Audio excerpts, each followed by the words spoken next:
Yokluğundan bir çöl gibi kururum. Bir damlacık yağ ey yağmurum. Aydınlığım ancak senin elinde. Ey güneşim, dolunayım, göz nurum. Geçebilsem o gölgenin yerine, rüzgar olup değebilsem tenine. Hasretim, muhtacım tebessümüne. Geçebilsem o gölgenin yerine, rüzgar olup değebilsem tenine. Hasretim, muhtacım tebessümüne.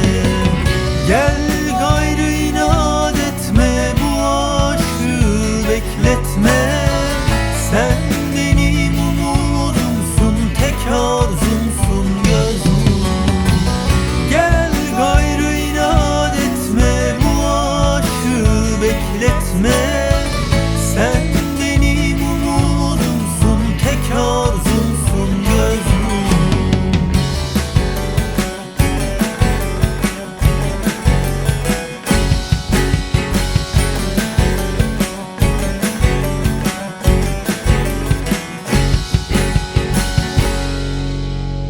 Ben ne inler sazımdaki perdeler, duygulara kafi gelmez nameler. Bu özleme, bekleyişe gel son ver. Ey güneşim, dolunayım, göz nurum.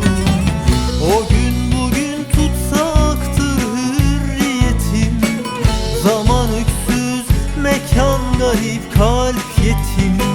Sensin benim dünyadaki cennet.